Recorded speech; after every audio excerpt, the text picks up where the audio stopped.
Donc ici, c'est la femme africaine. C'est-à-dire c'est toujours la femme africaine et le foulard. Donc voilà, ça c'est l'harmonie en bleu. La femme africaine habillée en bleu, un foulard autour de la tête en forme de bleu. Et là également, c'est le foulard et la femme africaine. Et enfin, le foulard et la femme africaine. Donc j'ai plusieurs thèmes dans ce sens. La femme africaine et le foulard. And each of these 4 paintings has the beautiful lady wearing the headdress called the foulard. And as we go to these next ones, these next 2, both of them had the headdress in blue. So this is again the form of the African woman, and he prefers painting African beauty. And the next one shows the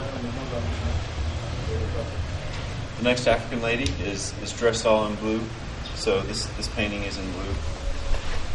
And the last one again just demonstrates the beautiful form of the African women in their native headdress.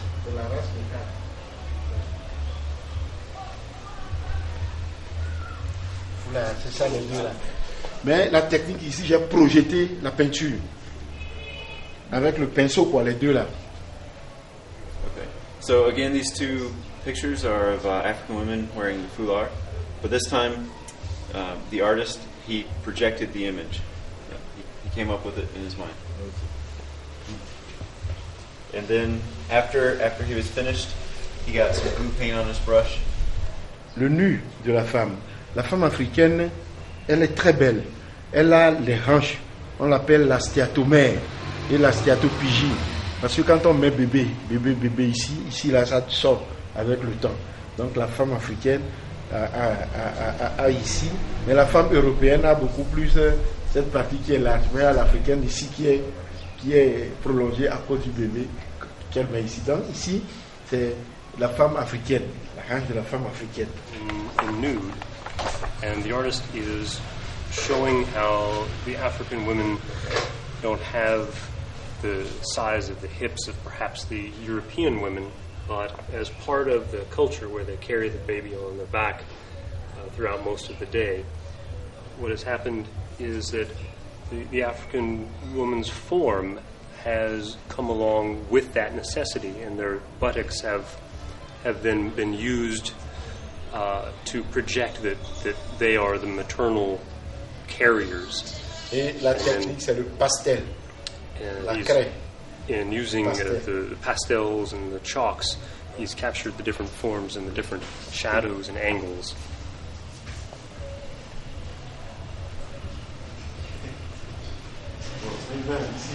La personne vogue sur la mer seule. Là, la personne vogue sur la mer avec un ciel nuageux, une tornade qui s'annonce, quoi. Et ici, c'est sur un lac en Afrique où il y a le soleil. Donc, mais c'est des bateaux à voile. Bon, là également, c'est un lac où un bateau, une pirogue a accosté et une autre pirogue est en train d'approcher. La couleur du ciel se reflète dans la mer et le tout forme une grande harmonie. Et c'est l'heure du soir, le soleil qui est en train de se coucher. And with these next paintings, the artist has captured the form and the shapes of different sailboats. With the one you're looking at right now, it's a sailboat that's sailing all by himself on the ocean. So he's all alone. And you can notice that there's a reflection of the sun in the water. And as you move on to this next painting, this is the sun setting over a lake in Africa. And you'll notice that one sailboat has crashed and another one is coming up to it. Again, notice how the sunset's colors are reflecting in the water. Et devant moi, je voyais un trou. Et je tournais autour du trou, du vide. Hein? Et donc, ça se présentait comme ceci. C'est un trou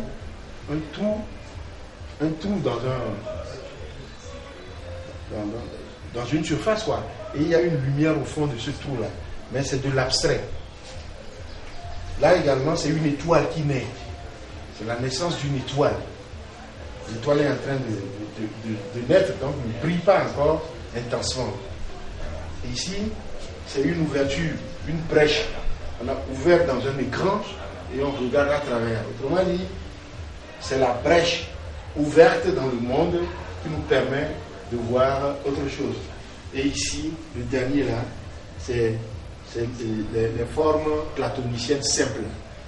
C'est-à-dire le carré, le rectangle, c'est les formes de base qui ont permis toute construction.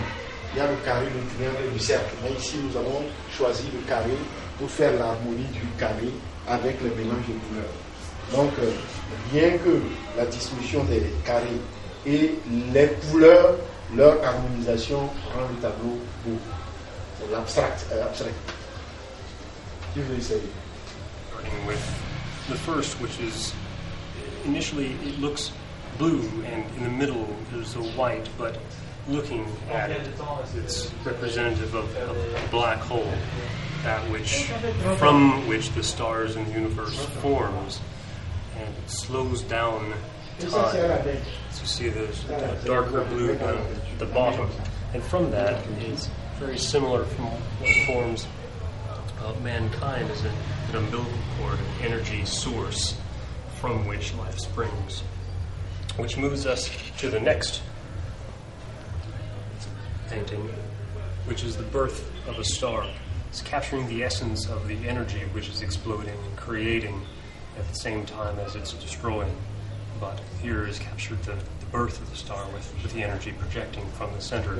As you can see, the black is at the center of it, where it's capturing the essence of the black hole from which the previous painting was represented.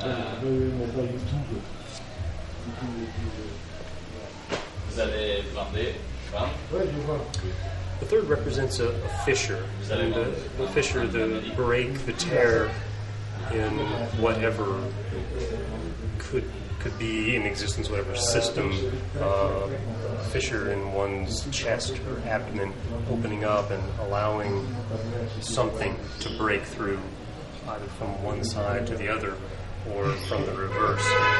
The fissure opens up and starts to break down the system. So we have a progression going from the source of energy to the birth to breaking down of the system that is currently in place.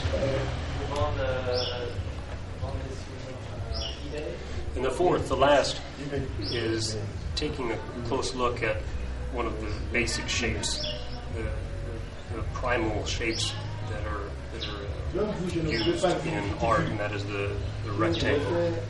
Here there's the juxtaposition of several rectangles and squares. There's a mix of the different colors just to show the pure form of the square alongside the rectangle itself.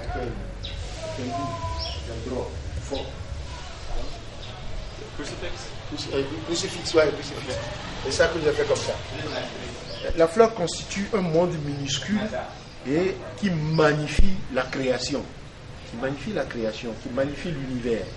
Et donc, quand une fleur ouvre ses pétales, quand on s'approche aux yeux qui savent le regarder, c'est tout un monde féerique. Donc, par moment, je dessine la fleur pour exprimer, n'est-ce pas, cette idée-là. Okay.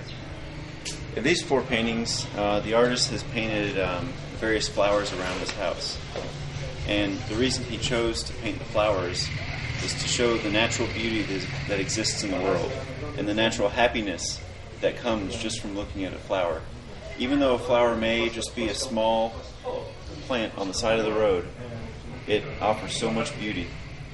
And an example the artist gave was when a flower opens its petals, when it goes from bud to a flower, it demonstrates how people can open themselves up and show their inner beauty. You'll notice that there are two paintings of yellow flowers here. These paintings are from the artist's hometown in Palime. And then there are some red ones here. The first red one that you just saw was the hibiscus tree, which is right near the artist's front door. And the second red flower on the end is a painting of a flower called the crucifix. So like Christ's crucifixion. And again, these just show the different beauty, happiness, and simplicity that you can gain from seeing different flowers.